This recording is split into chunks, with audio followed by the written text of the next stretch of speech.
یہ ہے قرآن کا مطلب. فَإِذَا عَزَمْتَ, جب ایک ڈیسیجن لے لیا ہے نا, فَتَوَكَّلْ عَلَى اللَّهِ, تو نتیجہ کس پہ چھوڑنا ہے؟ اللہ پہ.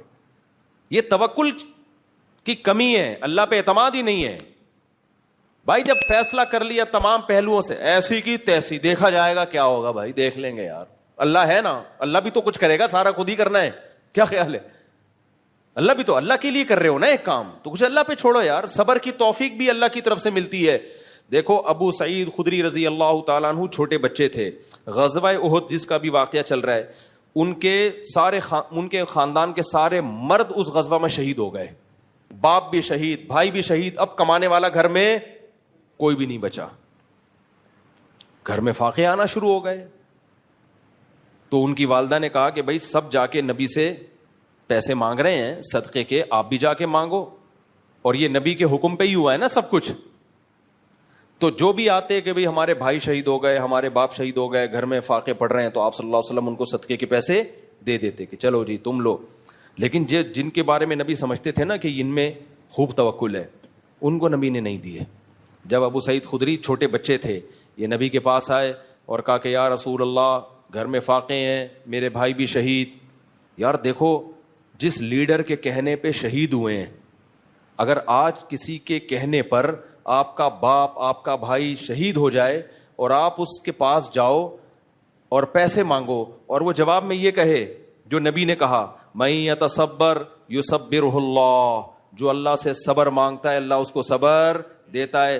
مَن يَسْتَعْفِفْ يُعِفَّهُ اللَّهُ, جو مخلوق کے سامنے ہاتھ نہیں پھیلانا چاہتا, یعنی میں بھی اللہ کی مخلوق ہوں, جو چاہتا ہے کہ میرے ہاتھ صرف اللہ کے سامنے اٹھیں تو اللہ اس کا خیال کرتا ہے, وہ مخلوق کے سامنے اس کو ہاتھ پھیلانے نہیں دیتا. یہ نہیں کہا کہ مت مانگو, صاف منع نہیں کیا, اشارہ کر دیا کہ ابو سعید تم پہ یہ چیز سوٹ نہیں کرتی, تم تو اونچے خاندان کے ہو, تمہارے اندر توکل ہے. دیکھو کیا نبوت کی, یعنی آپ صلی اللہ علیہ وسلم کی تربیت کا انداز دیکھو نا. آپ یہ بھی تو کہہ سکتے تھے کہ اے ابو سعید مجھ سے مت مانگو, یہ بھی نہیں کہا, کیونکہ بہت بڑی آزمائش ہو جاتی پھر ابو سعید کے لیے کہ بھئی نبی نے صاف منع کر دیا ہے. اصول ضابطہ بیان کر دیا, اس کے بعد مطلب اب اگر مانگنا چاہتے ہو تو میں تمہیں دے دوں گا. اصول ضابطے میں اشارہ کر دیا کہ مجھے تمہارا مانگنا پسند نہیں آیا. مانگ بھی کس سے رہے؟ نبی سے بھائی, لیکن ہے تو مخلوق نا, تو نبی سے مانگنے کو بھی نبی پسند نہیں کر رہے, بھائی کس سے مانگو.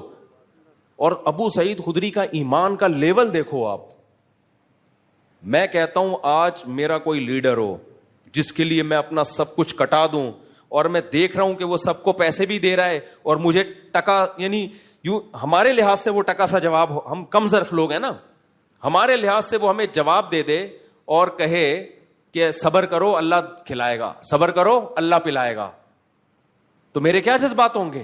میں کہوں گا جاؤ بھائی, آج سے آپ کی جماعت کو ہم نے چھوڑ دیا, سب کو دے رہے ہو, قربانی ہمارے گھر والوں نے سب سے زیادہ دی ہے, فاقے پڑ رہے ہیں, میری ایک ماں وہ بیوہ ہو گئی اور ہم یتیم ہو گئے, باپ بھی شہید, بھائی بھی شہید, کوئی بچا نہیں ہے, اور ہمیں مشورے اللہ سے مانگو اللہ سے ہوتا ہے, اور ان کو بھی دے دیا, ان کو بھی دے دیا. لیکن ابو سعید خدری کا حوصلہ دیکھو یار, قربانیاں دے کے یہ حوصلہ, اور ایسے خدا کی قسم یہ نبوت کے نبی صلی اللہ علیہ وسلم کے نبی ہونے کی بہت بڑی دلیل ہے. یہ 100% کسی کی نبوت پہ یقین ہوتا ہے نا, تو پھر انسان اس موقع پر نصیحت پر عمل کرتا ہے کہ یہ جو کہہ رہے ہیں اپنی طرف سے نہیں بلکہ اللہ کی طرف سے. اتنی قربانیاں دینے کے بعد آپ مجھے بتاؤ, میں آپ سے قربانیاں دلواؤں اپنے کسی ویژن کا حصہ بنا کے, اور میں لوگوں کو پھر پیسے بھی بانٹ رہا ہوں, آپ میرے پاس آؤ, آپ کو میں صبر کی تلقین کروں, کیا گزرے گی آپ کے دل پہ نا, قیامت گزرے گی. لیکن ابو سعید خدری 10 سال کے تھے غالباً جب وہ آئے, تو نبی نے فرمایا مَن يَسْتَعْفِفْ يُعِفَّهُ اللَّهُ, جو صرف اللہ کے سامنے ہاتھ پھیلانا چاہتا ہے, کہ اپنے دامن کو, استعفاف کا مطلب اپنے دامن کو داغدار ہونے سے بچانا. الفاظ بھی دیکھو, پاک دامن کو عفیف کہتے ہیں. پاک دامن کا مطلب کیا بھائی, ہاتھ پھیلا لیا تو دامن کیا ہو گیا, داغدار, ساری زندگی کے لیے. اب اس دن تو مانگ رہا تھا نا, اتنی بڑی عیب ہے, اتنا بڑا عیب ہے کسی کے سامنے ہاتھ پھیلانا. اور آج ذرا سی بات پہ پلاٹ خریدنا ہے, پیسے دے دو, بچے کو میں نے امریکہ بھیجنا ہے, ادھر کھانے کو لوگوں کے روٹیاں نہیں ہیں, خدا کے بندو اور تم ہری ہری سوج رہی ہے بچوں کو امریکہ بھیجنے کے لیے بھیک مانگ رہے ہو لوگوں سے. یار میں بتاتا ہوں واقعہ, ادھر ہی مسجد میں ایک صاحب آئے, بچوں کی اسکول کی فیسیں دینی ہیں تو پیسے نہیں ہوتے, آپ زکوٰۃ کے کچھ پیسے دے دیں. میں نے کہا میرے پاس تو نہیں ہے, مطلب آپ کو دینے کے لیے نہیں ہے. کہہ رہے میں کیا کروں پھر؟ تو میں نے کہا کہ نہیں پڑھاؤ اسکول میں نہیں پڑھاؤ. کہہ رہے ہیں بچہ اسکول میں نہیں پڑھے گا تو کیا کرے گا؟ میں نے کہا ٹماٹر بیچے گا. میں نے کہا جو پریکٹیکلی ٹماٹر بیچ رہا ہے, میں نے دینا ہے تو میں اس کو دوں نا. کیا خیال ہے بھائی؟ ابھی تیرا تو امکان ہے کہ پتہ نہیں ٹماٹر بیچے گا بھی کہ نہیں بیچے گا, ہو سکتا ہے کل اللہ اسباب کے دروازے کھول دے. میں نے کہا بھائی کوئی بیماری خطرناک آ گئی ہو, مر رہا ہو بندہ, یا خدا نخواستہ کوئی کھانے پینے کے لالے پڑے ہوئے ہوں تو سمجھ میں آتا ہے, ادروائز یہ نہیں آتا. اور اس طرح جب آپ کسی کو دو گے نا, میں نے دنیا میں دیکھا ہے میرے بھائی, جس نے ایک دفعہ مانگ لیا نا اس کو منگتا ہی بنا رہے گا موت. پھر اللہ کی نظر ایسی ہٹتی ہے, اللہ کہتا ہے بس تو اب مانگ, بھکاری بن کے زندگی گزار, اس کے کبھی ضرورتیں پوری نہیں ہوتی. مر جائے گا کفن بھی ادھار لے کے جائے گا. اگلا کہے گا کم بخت نے جو کفن پہنے نا وسیم کے پیسوں سے ہے, یہ اس کے پیسے بھی ادھار ہیں, ایسا چلے گا وہ. ہاں دوست احباب جن میں آپس میں بے تکلفی ہو, مانگتے ہوئے ذلت محسوس نہیں ہو رہی, ان میں ادھار یہ سب چیزیں بھیک نہیں کہلاتی. یہ چیزیں بھیک بے تکلفی ہوتی ہے نا. جیسے آپ ہوٹل میں گئے, جیب میں پیسے نہیں, ابے یار تو دے دے یار, کل میں دے دوں, یہ چیزیں بھیک میں نہیں آتی ہیں. بھیک کا مطلب ہے آپ کو خود محسوس ہو رہا ہوتا ہے کہ میں کسی کے احسان کے نیچے دب رہا ہوں, ہاں آپ مالدار ہیں, آپ کو پتا ہے ابھی میری سیلری نہیں آئی ہے, اگلے مہینے آ جائے گی, تو اپنے ہی جیسے کسی مالدار سے کہہ دینا یار تھوڑا پیسے دے دوں گا. اپنے دوست جس سے بے تکلفی ہو, وہ تو چلتا ہے سوسائٹی میں نا. یہاں بھی علماء نے لکھا ہے کہ اگر کسی مالدار کو وقتی طور پہ پیسوں کی ضرورت ہے نا تو غریب سے مانگے. وہ یہ علماء نے ایک تکبر ختم کرنے کا نسخہ لکھا ہے. وہ کس سے مانگے؟ اس کو پتا ہے میں پیسے تو دے دوں گا, میری سیلری آتی ہے ہر مہینے, میرے لیے فار ایگزامپل 50,000 ہے, یہ دینا کوئی مشکل کام نہیں ہے. تو غریب سے مانگنے میں کیا ہوگا, اس غریب کی عزت آپ کی نظر میں بڑھ جائے گی. وہ غریب کا دل بھی باغ ہو جائے گا, یار سیٹھ صاحب میرے سے کیا مانگ رہے ہیں. اور وہ غریب دے گا بھی خوشی خوشی. اس کو پتا ہے پیسے کہیں جانے والے ہیں ہی نہیں, اس کے لیے 50,000, اس کے پان گٹکوں کا خرچہ ہے 50,000.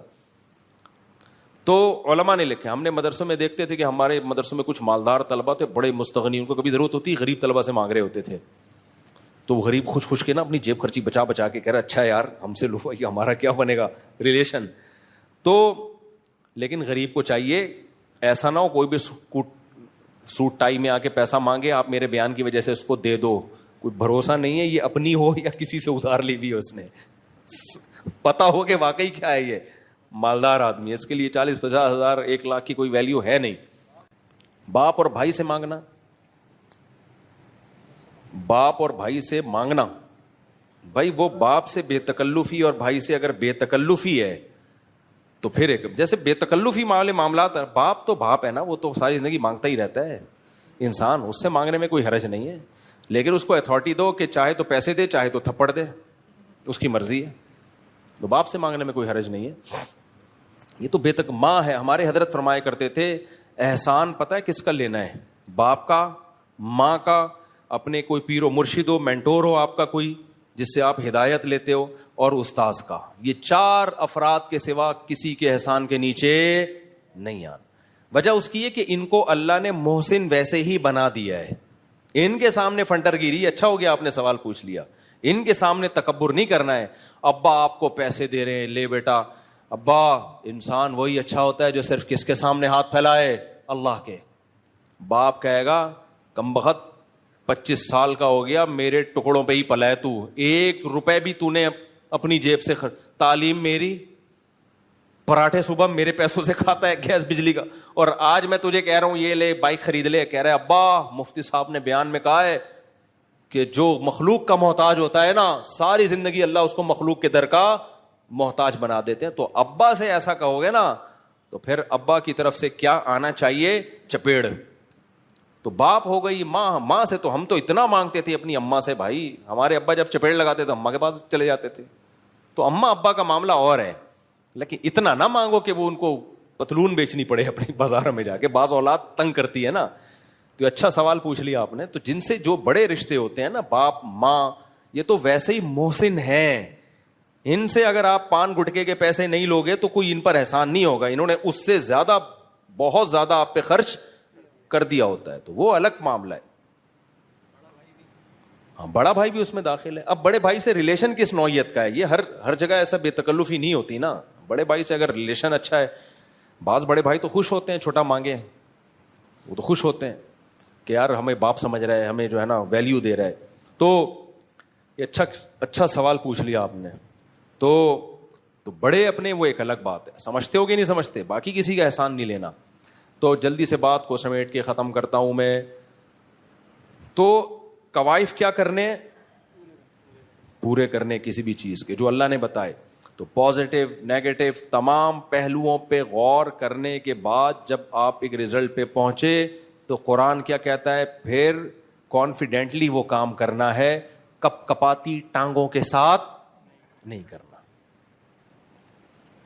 خود سے کانپ رہی ہو تو ایک الگ بات ہے, دوسری میں بعض دفعہ وہ چاہ نہیں روتے کہ کانپیں, لیکن وہ کانپیں خود بخود ٹانگ رہی ہوتی ہیں. صحیح.